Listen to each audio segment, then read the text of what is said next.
ইয়াশফি, এখন থেকে আমি তোমাকে অ্যালফাবেটস শিখাবো, ওকে? শোনো, মুখের থেকে আঙ্গুলটা সরাও। এ,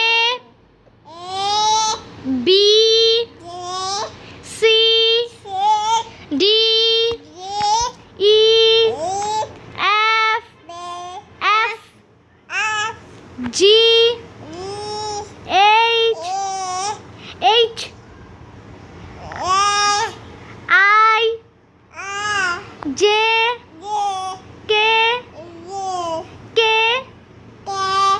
এল, এল, এল, এল। আচ্ছা ঠিক আছে।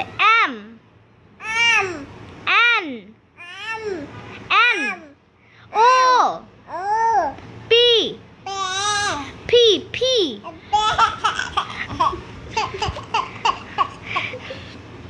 Q, Q, Q, Q. আচ্ছা ঠিক আছে, আর করাই লাগবে না। ওকে সবাই, এখন শুনো, ইয়াশফি অ্যালফাবেটস বলেছে, এখন ইয়াশফির অ্যালফাবেটসের শেষ। Okay bye.